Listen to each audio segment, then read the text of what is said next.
Welcome to our Maha Periyava களஞ்சியம் channel. இன்னைக்கு நம்ம பார்க்க போகிறது தெய்வத்தின் குரல் 4ஆம் பாகம் 6ஆம் அத்தியாயம் போர் தீர்ந்து அமைதி காண. அதில் அனுபூதி பெற்றோர் விஷயம். தான் அந்த நிலையை கொடுத்து ஜீவன் வாங்கிக் கொள்கிறான் என்று ஈஸ்வரன் வெளிப்பட காட்ட வேண்டும் என்பதில்லை. இப்படி காட்டாமலே ஜீவன் முதிர்ச்சி அடைந்த பிறகு கனிந்த அந்த ஜீவனுடைய மனஸ் ஆத்ம விசாரத்திலேயே தோய்ந்திருக்கும்படியாக பண்ணி முடிவிலே பளீர் என்று ஆத்மா பிரகாசித்து மின்னலானது அதை பார்க்கிற கண்ணை பறிக்கிறார் போல் மனசை அப்படியே பறித்து தான் மட்டுமாக விளங்குவதாக காட்டினாலும் காட்டுவான். அத்வைதானுபவம் பெற்ற அநேக மகான்கள் இப்படித்தான் ஞான விசாரம் பண்ணுவது. ஜீவ பிரம்ம அபேதத்தை சொல்லும் மகா வாக்கியங்கள் காட்டுகிற பரம உத்தம நிலைகளையே சதாவும் அனுசந்தானம் பண்ணி கொண்டிருப்பது என்றிருந்து அதிலிருந்தே அப்படியே மனோதீதமான பிரம்மானுபவத்தை பெற்றிருக்கிறார்கள்.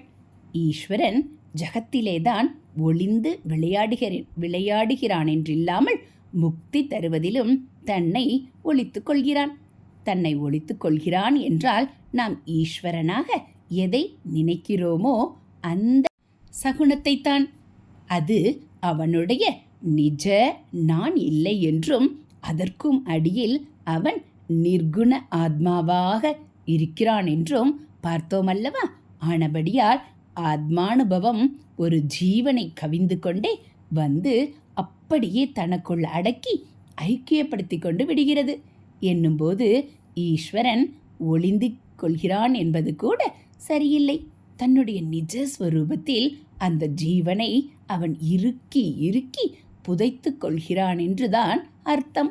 பல தடவை சொன்னது போல துவைத பாவம் ஞான மார்க்கத்திலே வேண்டாம் என்பதால்தான் நம்முடைய பார்வையில் ஈஸ்வர பிரசாதத்தை மறைத்து பண்ணுவது. ஜீவனுடைய ஜீவ வேஷத்தை கலைக்கிறது போலவே தன்னுடைய ஈஸ்வர வேஷத்தையும் கலைத்தே சூக்ஷமமாக அனுகிரகித்து அத்வீதியமான பிரம்மத்தில் இரண்டையும் ஒன்றாக்கி விடுகிறான். இதனால்தான் அனுபூதிமான்களாக இருக்கப்பட்டவர்களில் தங்களுக்கு ஞான சித்தி எப்படி ஏற்பட்டது என்று சொல்லி இருக்கிறவர்களில் அநேகம் பேர் இப்படி ஞான மார்க்கத்திலேயே சாதனை பண்ணினோம். திடீரென்று ஒரு நாள் மனஸ் அப்படியே நின்று போய் ஸ்வரூபானுபூதி ஏற்பட்டு விட்டது என்கிற ரீதியில் சொல்கிறார்கள். நீங்கள் என்னிடம் நீங்களானால் ஈஸ்வரன் தான் ஞான மார்க்கத்திலே ஒருத்தனை கொண்டு விட்டு அப்புறம் சித்தி தருகிறான் என்கிறீர்கள்.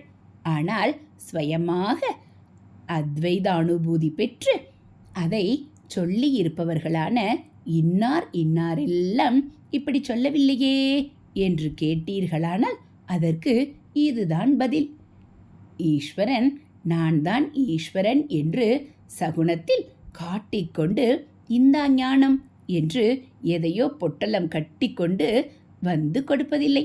தன் சகுன ரூபத்தை மறைத்து சூக்ஷமமாகவே இந்த அனுக்கிரகத்தை செய்வதாகவே அவன் அநேக மகான்களிடம் செய்திருக்கிறான்.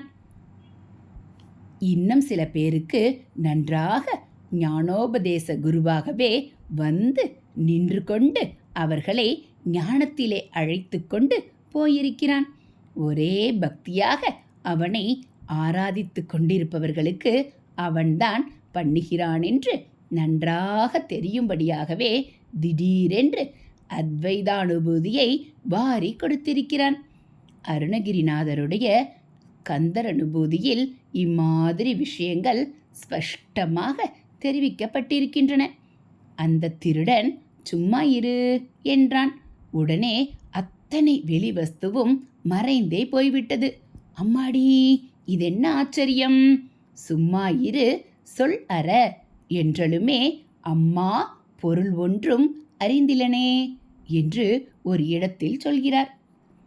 வள்ளியை திருடி கொண்டு போன திருடன் இவருடைய ஜீவ பாவத்தையும் அபேஸ் பண்ணி துவைதமான சகலத்தையும் பதித்து அத்வைதானுபூதி தந்ததைத்தான் இப்படி சொல்கிறார். இதைவிட நல்ல ஸ்பஷ்டமாகவே இன்னொரு இடத்தில் யான் ஆகிய என்னை விழுங்கி வெறும் தானாய் நிலை நின்றது தற்பரமே என்றும் சொல்லி இருக்கிறார். மாணிக்கவாசகர் ஈஸ்வரனே தன்னையும் அவனுடைய நிர்குண சிவஸ்வரூபமாக்கி கொண்டான் என்பதை சிவமாக்கி எனையாண்ட என்கிறார். சிவனாக்கி இல்லை, சிவமாக்கி. சிவன் என்பவன் சகுண ஈஸ்வரன், சிவம் நிர்குண பிரம்மம். ஈஸ்வரனாக யாரும் ஆக முடியாது, பிரம்மமாகத்தான் ஆக முடியும் என்று பார்த்தோமே.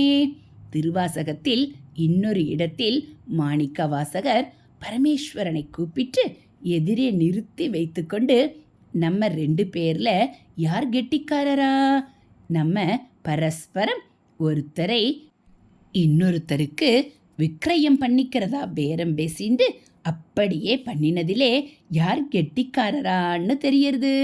ஒண்ணுமில்லாத அல்பமான என்னை நீ எடுத்துண்டு முடிவே இல்லாத ஆனந்த ஸ்வரூபமான உன்னை எனக்கு கொடுத்துட்டியே, யார் கெட்டிக்காரரா சொல்லு என்கிறார்.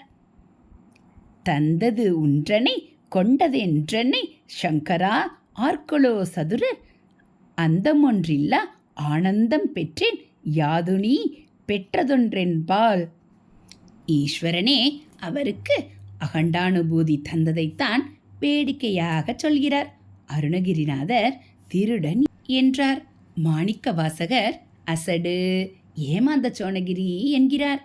நம்மாழ்வாரும் இப்படியே பரமாத்மா ஜீவாத்மாவான அப்புறம் அந்த ஜீவாத்மாவுக்கு தன்னையே கொடுத்து தானாகவே ஆக்கி கொள்கிறது என்கிறார். யானே நீயாகி என்னை அளித்தானே என்கிறார். திருவாய்மொழியை முடிக்கிற போது ஒரே அத்வைதமாக சொல்லிக்கொண்டு போகிறதில் கொதிக்க கொதிக்க காய்ச்சிய இரும்பிலே ஒரு சொட்டு ஜலம் விழுந்தால் அது சுர்ரென்று அதை இழுத்து கொள்கிற மாதிரி என்னை நீ உனக்குள்ளே உறிஞ்சி கொண்டு விட்டாயே என்கிறார். காமாட்சியை குறித்து பஞ்சசதி செய்த மூகரும் இதே மாதிரி சொல்லியிருக்கிறார். குரு சரணத்தில் சரணாகதி செய்தவர்களுக்கு அம்பாளே கருணையோடு சகுண உபாசனையை மட்டுமில்லாமல் நிர்குண உபாசனையையும் படிவரிசை போட்டு கொடுத்து மோக்ஷம் என்கிற உப்பரிகையில் ஏறி நிற்கச் செய்கிறாள் என்கிறார். சத்கிருத தேசிக சரணா சபீஜ நீர்பீஜ யோக நிர்ரேன்யா அபவர்க சௌத வளபீம் ஆரோகன் யம்ப கே அபி தவ கிருபயா. அவளுடைய கடாட்சம் பெற்றுவிட்டால் என்ன ஆச்சரியம்! அப்படி பெற்றவர்களுக்கு வீடும் காடும் ஒன்று, சத்ருவும் மித்திரரும் ஒன்று, ஓட்டாஞ்சொல்லியும் யுவதியுடைய உதடும் ஒன்று என்கிற சர்வசம அத்வைத சித்தி ஏற்பட்டு விடுகிறது என்று இன்னோரிடத்தில் சொல்கிறார். சிவ சிவ பச்சியந்தி சமம் ஸ்ரீ காமாட்சி கடாட்சிதா புருஷா விபினம் பவனம் அமித்ரம் மித்ரம் லோஷ்டம் ச யுவதி பிம்போஷ்டம். சேக்கிழாரும் கூட ஏறக்குறைய இதே மாதிரி சம பாவம் வாய்ந்த சிவனடியார்களை பற்றி சொன்னதை பார்த்தோம். ஆனால் அவர்கள் அத்வைத மோட்சம் வேண்டாம் என்று பக்தி பண்ணி கொண்டிருப்பதிலேயே நிறைவு காண்பவர்கள் என்று பார்த்தோம். அத்வைதமே மோக்ஷம் என்று சித்தாந்தம் செய்த அப்பைய தீட்சிதர் பரமேஸ்வரனை ஸ்தோத்திரம் பண்ணும்போது ஏதோ 2 எருக்கம்பூ தும்பைப்பூவை பறித்து உன் மேலே போட்டுட்டா போரும், அதுக்கு பலனா மோட்ச சாம்ராஜ்யம் கிடைச்சிடுறது என்பதாக பக்தி பண்ணி பரம சுலபத்தில் ஈஸ்வர பிரசாதத்தால் முக்தி அடைந்துவிட முடியும் என்கிறார். ஸ்ரீ ராமச்சந்திரமூர்த்தியே அத்வைதானுபூதியை அளித்து விடுவதாக சமர்த்த ராமதாஸ் சுவாமிகள் சொல்கிறார். இப்படி அத்வைதிகளில் ஒவ்வொரு இஷ்ட தேவதையை வைத்து கொண்டிருந்தவர்கள் அந்த தேவதை அத்வைத ஞான சித்தியை அருள்வதாக சொல்லியிருக்கிறார்கள். அத்தனை தேவதைகளையும் ஒரே அத்வைத திருஷ்டியோடு ஸ்தோத்திரம் செய்த ஆச்சாரியால் ஒவ்வொரு தேவதையும் இப்படி அனுக்கிரகிப்பதை பற்றி தாம் அந்த தேவதையை குறித்து செய்துள்ள ஸ்தோத்திரத்தில் எங்கேயாவது ஒரு இடத்தில் சொல்லாமல் விட்டிருக்க மாட்டார். சரி, பக்தி உபாசனையும் வைத்து கொண்டிருந்த அத்வைதிகளை பற்றி சொன்னீர்கள். யாரானாலும் பக்தி பண்ணி கர்மாவும் கூட பண்ணித்தான் ஞான மார்க்கத்துக்கு போய் அத்வைத விசாரம் பண்ண முடியும் என்றும் நிறைய சொன்னீர்கள். ஆனால் அநேக ஞானிகளின் வாழ்க்கையை பார்த்தால் அவர்கள் கர்மானுஷ்டானமோ பக்தி வழிபாடோ ஒருபோதும் பண்ணாமல் ஆரம்பத்திலிருந்தே ஞான சாதனைகள்தான் பண்ணியிருப்பதாக தெரிகிறது. இன்னும் சில பேர் சாதாரணமாக எல்லாரையும் போல லௌகீகத்திலேயே இருந்து கொண்டிருக்கும் போது திடீரென்று அவர்களுக்கு அத்வைதத்திலே பிடிப்பு உண்டாகி நேராக ஞான வழிக்கே போயிருக்கிறார்கள் என்றும் தெரிகிறது. இதற்கு என்ன சொல்வது என்று கேட்கலாம். இதெல்லாம் விட்ட குறை தொட்ட குறை என்பதை சேர்ந்தது.